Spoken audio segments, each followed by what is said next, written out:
ഇന്നാ ലില്ലാഹി വ ഇന്നാ ഇലൈഹി റാജിഊൻ. കൊന്നില്ലടാ, നിങ്ങൾ കൊന്നുകളഞ്ഞില്ലേ.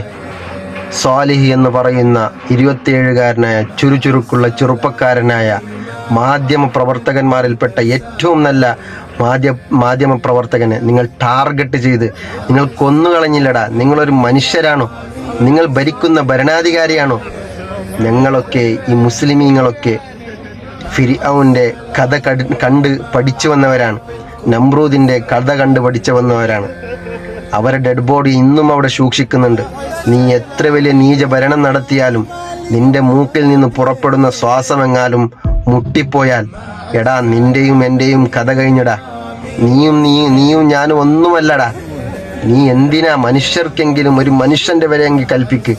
പട്ടിയുടെ വില പോലും കൽപ്പിക്കാതെ പച്ചക്കിട്ട് മനുഷ്യന്മാരെ വെടിവെച്ച് കൊല്ലുന്ന നിന്റെ ഈ ദുരഹങ്കാരമുണ്ടല്ലോ, അത് ഒരിക്കൽ റബ്ബ് നിന്നെ പിടിച്ചു കെട്ടുടാ. നീ തോന്നിയത് കളിക്കുന്നുണ്ടെങ്കിൽ നിന്നെ ഒരിക്കലല്ലെങ്കിൽ റബ്ബ് പിടിച്ചു കെട്ടും. എത്രയോ പാവപ്പെട്ട കുഞ്ഞുങ്ങളുടെ കണ്ണിൽ നിന്ന് വെള്ളം മുറ്റിട്ടുണ്ട്. ആ ശാപം മതിയിടാ. പെട്ടെന്ന് തട്ടുമെന്ന് ഞങ്ങൾ പറയുന്നില്ല, പക്ഷേ അത് നീ ജീവിതകാലത്തിൽ തന്നെ അനുഭവിച്ച് നീ പോകും.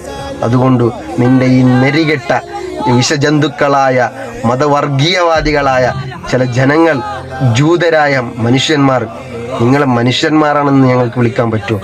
മൃഗത്തിന് പോലും സാദൃശ്യപ്പെടുത്താൻ കഴിയാത്ത ഏറ്റവും വലിയ തമ്മാടികളായ നീചരായ ഭരണാധികാരികൾ, നിങ്ങൾ എന്തിനടാ ഈ ലോകം ഭരിക്കുന്നത്? നിങ്ങളൊരു മനുഷ്യരാണോ? നിങ്ങളൊരു ഭരണാധികാരിയാണെങ്കിൽ ചെറിയൊരു കൃപയെങ്കിലും നിങ്ങൾക്ക് വേണ്ടേ? എന്ത് ഭരണാധികാരിയാണ് 27കാരനായ ഫലസ്തീൻ്റെ എല്ലാ സ്ഥിതിഗതികളെയും ലോകത്തിലേക്ക് തുറന്നു കാട്ടിയ ഒരു 27കാരനായ സ്വാലിഹി എന്ന് പറയുന്ന ചുറുചുറുക്കുള്ള ചെറുപ്പക്കാരനെ നിങ്ങൾ വെറുതെ വേട്ടയാടി കൊന്നുകളഞ്ഞില്ലടാ. നിങ്ങളെ റബ്ബ് വെറുതെ വിടുവോ? ഞങ്ങൾ ഫിർഔന്റെ കഥ കണ്ടു പഠിച്ചവരാണ്. നമ്രൂദിന്റെ കഥ കണ്ടു പഠിച്ചവരാണ്.